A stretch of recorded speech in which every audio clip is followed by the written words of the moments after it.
भारत के मुख्य न्यायाधीश गवई की 84 वर्षीय मां कमलाताई गवई ने राष्ट्रीय स्वयंसेवक संघ यानी आरएसएस के शताब्दी समारोह में मुख्य अतिथि के रूप में शामिल होने से इनकार कर दिया है। 5 अक्टूबर को अमरावती में आयोजित होने वाले इस कार्यक्रम से कमलाताई का पीछे हटना अब सिर्फ एक खबर नहीं बल्कि एक राष्ट्रीय बहस का मुद्दा बन गया है। नमस्कार, वन इंडिया हिंदी में आपका स्वागत है। मैं हूं ऋचा और आज हम बात करेंगे एक ऐसे विषय पर जिसने देश की राजनीति में भूचाल ला दिया है। एक ऐसी खबर जिसने सबको चौंका दिया है, जिसने कई सवाल खड़े कर दिए हैं। क्या एक साधारण निमंत्रण इतना बड़ा विवाद खड़ा कर सकता है? क्या एक कार्यक्रम में शामिल होना किसी परिवार की दशकों पुरानी विचारधारा पर सवाल उठा सकता है? आखिर कौन है वो शख्सियत? जी हाँ, हम बात कर रहे हैं कमला गवई का। यह फैसला क्यों इतना महत्वपूर्ण है? क्योंकि यह सिर्फ एक व्यक्ति का निर्णय नहीं है बल्कि एक विचारधारा का भी प्रश्न है।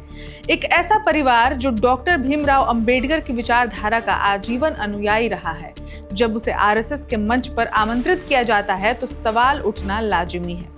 कमला गवई ने एक खुला पत्र लिखकर अपने इस फैसले की जानकारी दी। उन्होंने लिखा, जैसे ही इस कार्यक्रम में उनकी उपस्थिति की खबर फैली, उन्हें और उनके परिवार को आलोचनाओं और आरोपों का सामना करना पड़ा। उनका कहना था कि उनका परिवार हमेशा से ही अंबेडकरवादी रहा है। उनके दिवंगत पति दादा साहेब गवई ने अपना पूरा जीवन अंबेडकरवादी आंदोलन को समर्पित कर दिया। उन्होंने समाज के पिछड़े और वंचित वर्गों के लिए अथक प्रयास किए, उनके हकों की लड़ाई लड़ी। ऐसे में आरएसएस के मंच पर उनकी उपस्थिति पर सवाल उठना स्वाभाविक था। लेकिन कमला गवई ने एक और महत्वपूर्ण बात कही। उन्होंने साफ किया कि अगर वे मंच पर होती तो वहां अंबेडकरवादी विचारधारा को ही रखती। यानी उनका उद्देश्य किसी संगठन के विचारधारा को अपनाना नहीं बल्कि अपने सिद्धांतों को मजबूत करना था। यह दर्शाता है कि कमला गवई एक मजबूत और सशक्त महिला है जो अपने विचारधारा पर अडिग रहती है। अब सवाल उठता है कि क्या यह सिर्फ एक व्यक्तिगत निर्णय है या इसके पीछे कुछ गहरा राजनीतिक संदेश भी है?